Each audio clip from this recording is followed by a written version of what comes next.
Hi guys, welcome back. So last time I made a video on how to microwave your buttercream. So now I'll be using the same buttercream, so let's get started. Now I'm just going to first my cake. I have 4 layers of cake, so I will be frosting the layers, each layers with buttercream.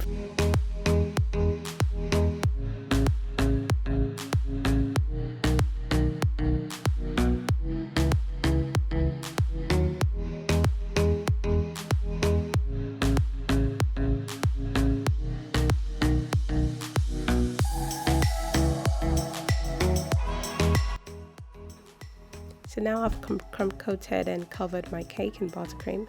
I'll be using a cake comb, but I didn't film it because it was actually my first time using a cake comb to make stripes. So I was nervous, so I did it off camera.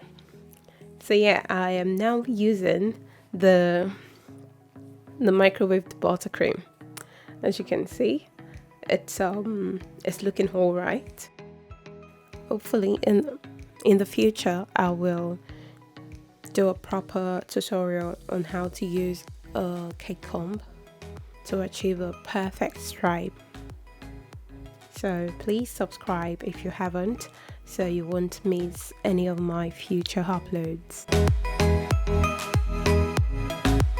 Here I am scraping it and scraping just till I get that neat look.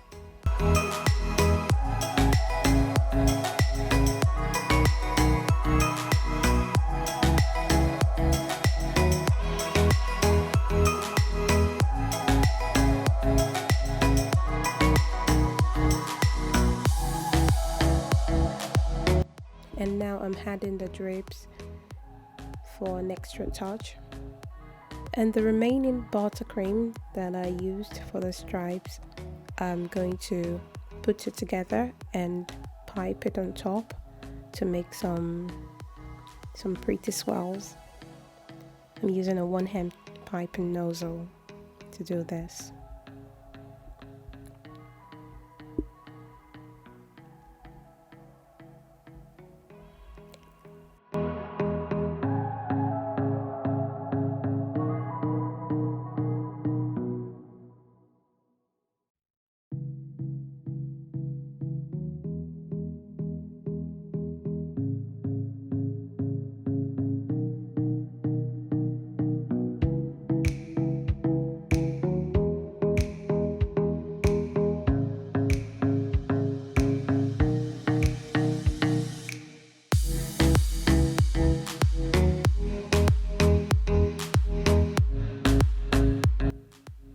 And for the final touch, I am going to add some gold leaf to the base where the color is plain. So just to give it an extra effect, a fourth line effect, without necessarily slapping a lot of buttercream on the base. So I'm just going to put that gold leaf strategically on those places that looks imperfect, just to give it that fourth line effect. I hope you find this video helpful. Leave a like, comment down below, and please share with friends. I'll see you next time. Have a lovely, lovely day. Bye.